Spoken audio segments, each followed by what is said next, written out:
You know, when you hear the end of the Roman Empire, you probably picture ruin, collapse, right? But what if I told you that's not the whole story? What if late antiquity wasn't an ending at all, but the setting for an incredible rivalry between two global superpowers? Okay, so in one corner, you've got the Byzantine Empire, the Christian heirs to Rome's legacy, a true beacon of culture and law.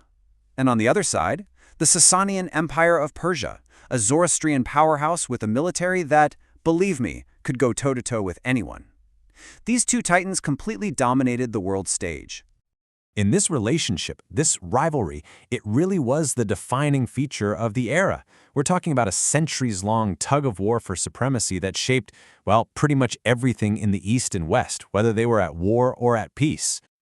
So let's just toss out that old, simple story of Rome's fall. Instead, I want you to picture a world map from the 5th and 6th centuries. You'd see two massive, sprawling empires just dominating everything, locked in this great power struggle from the Mediterranean all the way to Central Asia. All right, let's dive into our first titan. Over in the eastern half of the old Roman world, the Byzantine Empire was hitting this absolutely dazzling cultural high point, and it was all happening under one of its most legendary rulers. Let me introduce you to Emperor Justinian I. This guy wasn't content to just rule. No, he wanted to bring back the full glory of Rome. He's launching these huge military campaigns to take back the West. He's funding these mind-blowing construction projects. And as a super devout Christian, he was all in on religious law and theological debates. Just to give you an idea of the sheer scale of his vision, look at this number, 105 feet. That's the diameter of the main dome of the Hagia Sophia. This wasn't just a church, it was an architectural miracle. It was a statement of power and faith for the whole world to see. Can you even imagine standing under that? But you know what might be his longest-lasting achievement? It's in the law books. Justinian kicked off this massive project to sort through 1,000 years of messy, contradictory Roman laws. They collected them, cleaned them up, and organized it all into one coherent system. And this Code of Justinian, it became the bedrock for legal systems across Europe for centuries. A huge deal. Okay, so now let's pivot and look east, to Byzantium's great rival.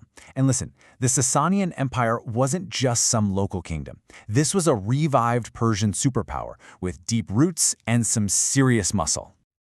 So the Sasanians basically rose from the ashes of the old Parthian Empire, which had already been fighting Rome for centuries. But the Sasanians, they took things to a whole other level. By 260 CE, their king, Shapur I, does the unthinkable. He crushes a Roman army and captures the Roman Emperor Valerian himself. That sent shockwaves through Rome. It was a clear message. There's a new powerhouse in town. So where did all this power come from? Well, it was built on a few key things. First, they controlled this huge territory in Central Asia. They also managed these incredibly lucrative trade networks. They unified the whole empire under their state religion, Zoroastrianism. And all of this, naturally, put them on a collision course with their Byzantine neighbors pretty much constantly. Okay, so we've got these two giants locked in this epic struggle. But the story of late antiquity is so much richer and more complicated than that. The world stage had a lot more actors than just the two big headliners. Yeah, the answer is a big no. Way beyond the borders of these sprawling empires, you had other really influential kingdoms that were shaping trade, politics, and faith in some totally fascinating ways. For example, down in Africa, you had the Christian kingdom of Aksum, a real trading powerhouse. Over in Arabia, the kingdom of Himyar did something unique. It converted to Judaism. And then in northwest India, you have the Kushan Empire, which dominated the Silk Roads and was known for its incredible religious diversity. See? These weren't just side characters, they were major players. And sometimes a regional power could have a moment in the sun and become a superpower, even if it was just for a little while. The story of Queen Zenobia of Palmyra is absolutely wild. She saw weakness in Rome and just went for it. She broke away, conquered Roman Egypt and parts of Anatolia, and built her own rich empire right under their noses. Now, her reign didn't last long, but it just goes to show you how dynamic and up for grabs this world really was. But underneath all this political drama and all these military campaigns, there was a much deeper, more profound change happening. This was an era where a whole new kind of identity was being forged. And it wasn't based on where you were from, but on what you believed. And a huge engine for this change was the rise of what we call proselytizing religions. So unlike a lot of the older pagan faiths that were often tied to a specific people or a specific place, faiths like Christianity were different. They actively went out and tried to convert people. This missionary spirit was a totally revolutionary force that reshaped societies from the inside out. And what this meant was that your whole sense of self was shifting. You might still be a citizen of the Roman Empire, but more and more you saw yourself first as a Christian or a Jew or a Zoroastrian. This created brand new communities, ones that stretched right across those old imperial borders. And this deep religious devotion showed up in all sorts of ways. You had individual ascetics who would go out into the desert and renounce all worldly pleasures.